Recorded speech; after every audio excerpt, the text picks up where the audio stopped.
ታሪካችን የሚጀምረው በካርል መኝታ ቤት ውስጥ ነው። ፖስተር እና ሌሎች ስዕሎች ግድግዳው ላይ ተለጣጥፈዋል። ካርልን አላርሙና ውሻው ከእንቅልፉ ቀሰቀሱትና ተነስቶ ወደ ዕለት ተዕለት ተግባሩ ይገባል። ገላውን ይታጠባል፣ ውሻውን ምግብ ያበላል፣ ትምህርት ቤት ይዞ የሚሄደውን ምግብ ያዘጋጃል። ምግቡን እያዘጋጀ እያለ ውሻው ከቦርሳው ውስጥ ኮንዶም ያወጣበታል። ታግሎት ይወስድበትና በሳይክል ወደ ትምህርት ቤቱ ይሄዳል። ትምህርት ቤት ይደርስና ወደ ክላስ እየገባ እያለ ሳንቲም መሬት ላይ ያያል። ሊያነሳው ሲል ግን ጓደኛው ሲሲሊ ከጀርባው በአሚር ተጣብቋል፣ ሙድ ያዙብህ ነው ብላ ሳትጨርስ ሊያነሳው ዝቅ ሲል ፕራንኩን ካዘጋጁት ልጅ ሮኒ የሚባለው ካርልን ይመታውና መሬት ላይ ይጥለዋል። ካርልን ብስጭት ብሎ ወደ ክላሱ ይሄዳል። ኮንዶሙ ግን ወድቆበት ነበር። ሲሲሊም የወደቀውን ኮንዶም ታየውና ማንም ሳያይ ታነሳና ትደብቀዋለች። ሳንቲሙን በግራ ፈንቅላው ፕራንኩን ታበላሽባቸዋለች። ካርል ፈተና እየተፈተነ ነው። ከኋላ የተቀመጠው ልጅ ከሱ ለመኮረጅ ይሞክራል።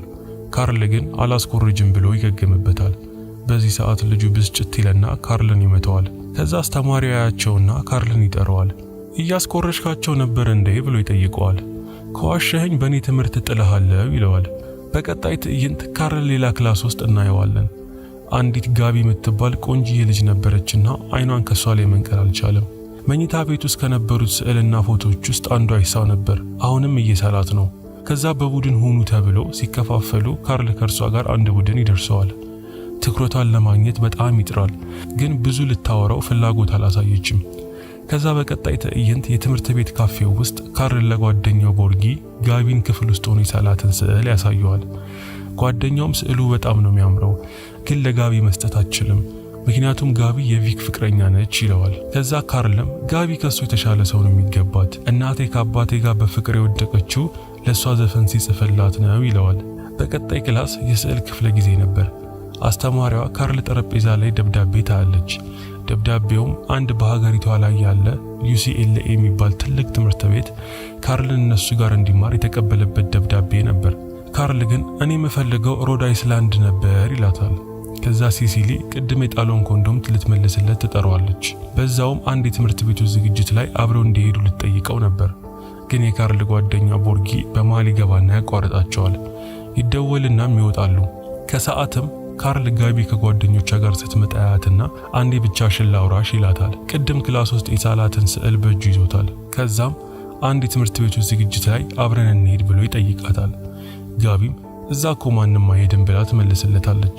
በቆመበትም ትታው ስትሄድ እንዳጋጣሚ ቦርሳዋ ከኋላ ክፍት ነበርና የሳላትን ስዕል ቦርሳዋ ውስጥ ሳታየው ይጨምራል። ሳይክሉንም ካሰረበት ፈቶ ሊሄድ ሲል ቪክ ከጓደኞቹ ጋር ይመጣና ሳይክሉን ነጥቆት ጓደኞቼ ኮርጃቸዋል ተብለው አስተማሪው ሊጥላቸው ነው ይለዋል። ካርልም በእውነት ምልልሃለሁ እኔ ለአስተማሪው ምንም የነገርኩት ነገር የለም ብሎ ይመልሳል። ቪክም አስተማሪው እንዳለው ከጣላቸው ጓደኞቼ ለቀጣይ ኳስ ጨዋታ መጫወት አይችሉም እና ቡድናችን እነሱ ከሌሉ በጣም ይጎዳል ብሎት ሳይክሉን ይዞ ስቴዲየሙ ጫፍ ላይ ይወጣል። ካርልም አብሯቸው ይሄዳል። ቪክም ካርልን ሰውዬ ሄደ ጓደኞቼ እንዳልኮረጁ በየትኛውም መንገድ አድርገ አስተማሪውን አሳምነው፣ ምክንያቱም ቀጣዩ ጨዋታችን በጣም ወሳኝ ነው ይለዋል። ካርልም እኔ ምን አገባኝ ስላንተ ጓደኞች በማለት ይበሳጫል። በዚህ ሰዓት ለሶስት ሆነው ካርልን በርሜል ውስጥ ይጨምሩታል። ከዛም ከደረጃ ላይ አንከባለው ይለቁታል። ካርልን በመጨረሻ ወደ ቤቱ በጣም ደክሞትና ሞት ይመለሳል። ግን ውሻው ቤዝቦል መጫወት ፈልጎ ነበርና አይኑን ሲያየው ያሳዝነዋል። ወጥተው ቤዝቦል መጫወት ይጀምራሉ። ትንሽ ተጫውተው ወደ ቤት ይመለሳሉ። ምሽት ላይ የካርል እናት ከስራ ትመጣለች። በጣም ደክሞኛል ብላ መኝታ ቤቷን ዘግታ ትተኛለች። በቀጣይም ጠዋት ትምህርት ቤት ዳይሬክተሯ ኬሪ ካርልን ቢሮዋ ተጠራውና ጽዳት ሰራተኛው ትላንትና ቪክ ሲያሰቃዩ ከአይተዋል እያለችው እያለ ቪክ ከአሰልጣኙ ጋር ቢሮ ይመጣል። ቪክ ካርል ጋቢ ቦርሳ ውስጥ የከተተውን ስዕል ለዳይሬክተሯ ያሳያታል። ከዛም ካርል ፍቅረኛን እየተከተላት ነው ብሎ ይነግራታል። ዳይሬክተሯም ስዕሉን ታይና እሺ በቃ ትላንት ስቴዲየም ምንም አልተፈጠረም እርሱት ነገሩን ከዚህ እንዳያልፍ ትላቸዋለች። የትምህርት ሰዓትም አልቆ ሲሲሊ ካርልን ውጭ ታገኘውና ላይብረሪ አብረን እንሂድ በዛውም አብረን እናጨሳለን ትለዋለች። የትምህርት ቤቱ ዝግጅት ላይም አብረን እንሂድ ብላ ትጠይቀዋለች። ካርልም ማንም እኮ ዝግጅት ላይ አይሄድም ይላታል። ሲሲሊም መሄድማ ይሄዳሉ ግን አይጨፍሩም ብላ ታስተካክለዋለች። ካርልም ከትምህርት ሰዓቱ ውጪ ወደሚሰራው ሱፐርማርኬት ስራው ይሄዳል። ሲጨርስም ሲሲሊ ሊያገኛት ወደ ላይብረሪ ያቀናል። አብረውም ያጨሳሉ፣ አሪፍ ጊዜ ያሳልፋሉ። ወደ ቤት በሳይክል ሸኘኝ ትለዋለች። ከዛም በሳይክል ወደ ቤቷ ይሸኛታል። ግን ልክ ቤቷ ሲደርሱ ከሳይክሉ ላይ ይወድቃሉ። ከዛ ካርል እግሮቿን ያያል። እግርሽ በጣም ነው የሚያምረው፣ ሁሌ ረጃጅም ቀሚስ አትልበሺ ይላታል። አውቃለሁ ትለውና ወደ ቤት አብረው ይገባሉ። ሲመሽም ካርል ወደ ቤቱ ይመለሳል። በቀጣይም ቀን ካርል ከጋቢ ጋር አንድ ቡድን ስለሆኑ ማውራት ይጀምራሉ። ጋቢም ስዕሉን ወድጀዋለሁ፣ ግን ቪክ አይቶት በጣም ተበሳጭቷል። ቪክ ለቅዳሜ ፓርቲ ስላዘጋጀ እዛ ላይ ጠርቶሃል፣ ፓርቲው ላይ ናና ያደረጉህ ነገር እንዳለ ምንም እንዳልመሰለ መታሳያቸው ትለዋለች። በቀጣይም ትዕይንት ካርልና ቦርጊ ጭር ያለ ቦታ ሄደው ሽጉጥ መተኮስ ይለማመዳሉ። ቦርጊ ካርልን ጋቢ የጋበዘችው ፓርቲ ላይ እንዲሄድ ይወተውተዋል። ካርል ግን ፓርቲ ቪክ ቤት ስለሆነ የሚዘጋጀው ብዙም መሄድ አልፈለገም። ግን ትንሽ ከተከራከሩ በኋላ ቦርጊ እንደምንም ያሳምነውና አብረው ይሄዳሉ። ፓርቲው ላይም አብዛኞቹ እጽ ይጠቀማሉ፣ አልኮል ይጠጣሉ። ትንሽ ቆይቶም ሲሲሊ ፓርቲው ላይ ትመጣለች።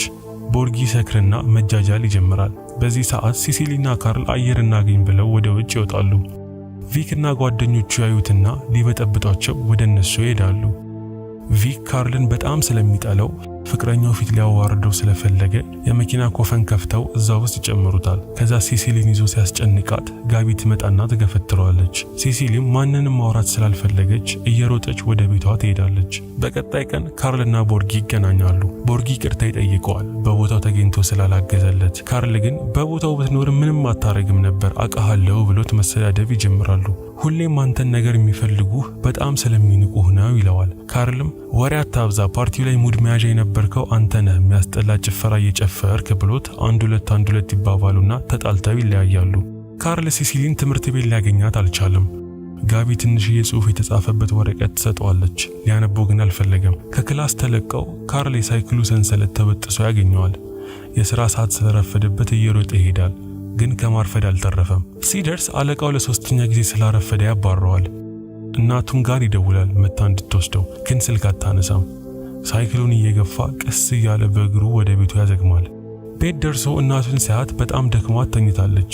ካርልም በሳይክሉ መበጠስ፣ ከስራ በመባረሩ፣ በእግር በመመለሱ በጣም ብስጭት ብሏል። የእናቱን መኪና ይሰርቅና ወደ ቪክ ቤት ይሄዳል። ውሻው አብሮት ነበር። የቪክን መኪና በእሳት ያያይዘውና ቶሎ ብሎ ይመለሳል። ቪክና ጓደኛው ሃንክ ወጥተው ሲያዩ መኪናው እየነደደ ነው። ሃንክ ቶሎ ብሎ 911 ይደውላል። ከዚያ ሳይ የካርል መኪና ውስጥ ውሻውን ያየዋል። በቀጣይ ቀን ካርል ትምህርት ቤት አልሄደም። ከእናቱ ጋር ይጨቃጨቅና ሳይክሉን አስተካክሎ ሲሲሊ ቤት ውሻውን ይዞ ይሄዳል። ቤቷም ሲደርስ የሲሲሊ አባት ሲሲሊ ቤት እንደሌለች ይነግረዋል። ከዛም ላይብራሪ ሄዶ በር ላይ የጠበቃት እያለ የቪክ ጓደኛ ሃንክ ውሻውንና ካርልን ያያቸዋል። ከዛም መኪናውን ማን እንዳቃጠለ ውሻውን ሲያይ ይገባዋል። ካርልም እነ ሃንክን ሲያይ ቶሎ ብሎ ውሻውን ይዞ ይደበቃል። ሃንክና ጓደኞቹ ቢፈልጉትም ሊያገኙት አልቻሉም። ካርል ሽጉጥ ለመግዛት ወደ ሽጉጥ መሸጫ ይሄዳል። ሲሲሊም ቤት መተን እንደነበር ሰማው ብላ ሜሴጅ ትልክለታለች። ማታም ላይ ይገናኛሉ። ካርልም ቪክ ፓርቲው ላይ ስላደረጋት ነገር ለፖሊሶች አትከሹም እንዴ ይላታል። ሲሲሊም በሁለት ምክንያቶች አልከሰውም ትለዋለች። አንደኛ አባቴ ገና ከእስር ወጥቶ በገደብ ነው ያለው። ይህንን ነገር ቢሰማ ቪክን የሆነ ነገር ያደርገውና ደግሞ ወደ እስር ቤት ይላካል። ሁለተኛው ደግሞ ትምህርት ቤቱ ሁሉ አንተ ነህ የቪክን መኪና ያቃጠልከው እያሉ ነው። ለዛ አሁን እኔ ብከስ ነገሩ በጣም ይጋጋልና ያንተ የወደፊት ህይወትህን ያበላሸዋል። በእነዚህ ምክንያቶች ነው ማልከሰው ብላ ትነግረዋለች። ነገ ትምህርት ቤት የምትመጣ ከሆነ በጣም ተጠንቀቅን ብላ ታስጠነቅቀዋለች። በመነጋታው ካርል ትምህርት ቤት ይሄዳል። ቦርጊንም ያገኘዋል። ቦርጊም ስለ ሁሉም ነገር ይቅርታ፣ እኔ ነኝ የዛን ቀን በጣም ተበሳጭቼ የሳይክልክን ሰንሰለት የበጠስኩት ይለዋል። ካሁን በኋላ ግን ለሚመጡብህ ችግሮች ሁሉ አብሬ ነኝ ብሎ ይነግረዋል። ካርልም ቀኑን ሙሉ ከነቪክ ሲደበቅ ይውላል። በመጨረሻ ላይ ግን ያገኙትና ይደበድቡታል። ካርል ግን እጅ ላይ የሚደረግ ብረት ከሽጉጥ መሸጫ ገዝቶ ነበርና ራሱን በሚገባ ይከላከላል። አስተማሪ መጣና ያገላግላቸዋል። ካርልም ወደ ቤቱ ሲመለስ በጣም በራሱ ይኮራል። ሮኒ የሚባል የትምህርት ቤቱ ልጅ ከጓደኞቹ ጋር መንገድ ይዘጉበትና በድብድቡ በጣም እንዳደነቁትና አብረህና ይሉታል። ወደ ቤቱም ሸኝተውት ማታ ቦሊንግ እንጫወት ብለው ይጋብዙታል። ከዛም ከነሱ ጋር አሪፍ ምሽት ያሳልፋል። ሮኒም አባቱ ስላረገው አንድ ገጠመኝ ለካርል ያጫውተዋል። ሐሺሽ እያጨሰ ሲያስቸግረው ሊያስተምረው ስለፈለገ የሚያጨሰውን ሐሺሽ ከአጃክስ ጋር ቀላቅሎበት ለ6 ወር እንደታመመ ይነግረዋል። ለማንኛውም ፓርቲ አብረን እንሂድ ብሎ ይጋብዘዋል። ካርል ግን አይ ይቅርብኝ ብሎ ሲሲሊ ጋር ይደውልና ምን እያረግሽ ነው ብሎ ይጠይቃታል። ቤትም ሲመለስ ሲሲሊ ከውሻው ጋር በር ላይ እየጠበቀችው ነው። ካርል ስላሳለፈው ምሽት ይነግራታል። ሲሲሊም ስለ ውሻው ትጠይቀዋለች። ካርልም ውሻው የጎዳና ላይ ውሻ እንደነበርና ከመንገድ ላይ አግኝቶት እያሳደገው እንደሆነ ይነግራታል። ወደ ቤትም ይገባሉ።